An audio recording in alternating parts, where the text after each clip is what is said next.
अच्छे से हमने धो के 3 से 4 घंटे के लिए इसको भिगो दिया। बहुत ज़बरदस्त लाजवाब सा आलू बरी का सालन बनता है। एक अदद हमने प्याज ले ली, इसको हमने मोटा मोटा काट लिया। आलू छील लिए, आलूओं को बिल्कुल ऐसे ही लंबा लंबा काटना है। नानी ने मुझे बड़ा ज़ोरदार थप्पड़ मारा था, आज तक याद है। उन्होंने कहा आलू गोश्त में, कोफ्तों में, आलू बड़ी में हमेशा इस तरह के लंबे लंबे आलू काट के डाले जाते हैं, तभी टेस्ट आता है। मूंग की दाल के अंदर को हमने भिगोया, बहुत अच्छे से भीग गई। इसमें हरा धनिया डाला, 20 से 25 काली मिर्चें डाली, 3 गोल वाली मिर्चें डाली, हरी मिर्च डाली, ज़ीरा डाला, और इसके साथ साथ इसमें हमने 1 चम्मच भर के बेसन का डाला, और एक चम्मच के करीब हमने कसूरी मेथी डाल दी। पिसी हुई मिर्चें भी डाली, नमक भी डाला। ये सारी चीज़ें डाली और नानी का थप्पड़ याद करते गए। मोटा मोटा इसको दरदरा सा पीस लिया, और इसके अंदर हमने 4 अदद जो है क्यूब्स डाले हैं हमने। इसके अंदर हमने चीज़ क्यूब्स डाल के इसको पीस लिया।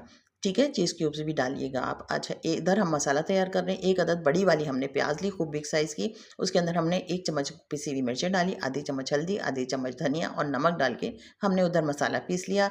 यहाँ हमारी दाल भी पिस गई है। और अच्छा, 3 अदद मैंने गोल वाले लाल टमाटर भी अलग से पीस के रखे हैं, वो मिस हो गए, वो भी डालने हैं इसमें।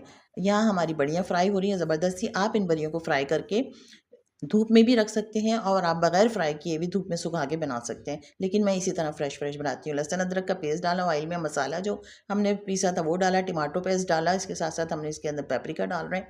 देखिए कितने बबल्स आ रहे हैं, मसाला भुन रहा है। देखिए पिसे हुए टमाटर भी डाले हैं, पिसा हुआ मसाला जो मैंने प्याज के साथ पीसा था वो भी डाला इसके अंदर, लहसुन अदरक का पेस्ट भी डाला। ये बरियाँ भी डाल रही हूँ मैं इसके अंदर। अब मसाला अच्छे से भुन गया, बबल्स आ गए तो बरियाँ डाल दी इसके अंदर, और बरियों को हल्का सा मिक्स कर लिया हमने। आप चाहें तो इन्हें बगैर फ्राई किए इसी प्रोसेस से धूप में सुखा के रख सकते हैं, सेव कर सकते हैं। आलू डाल दिए। ओह, नानी याद आती जा रही है, बस इन आलूओं को देख के ना हमेशा नानी याद आती है, जो थप्पड़ खाया था ना, आज तक याद है।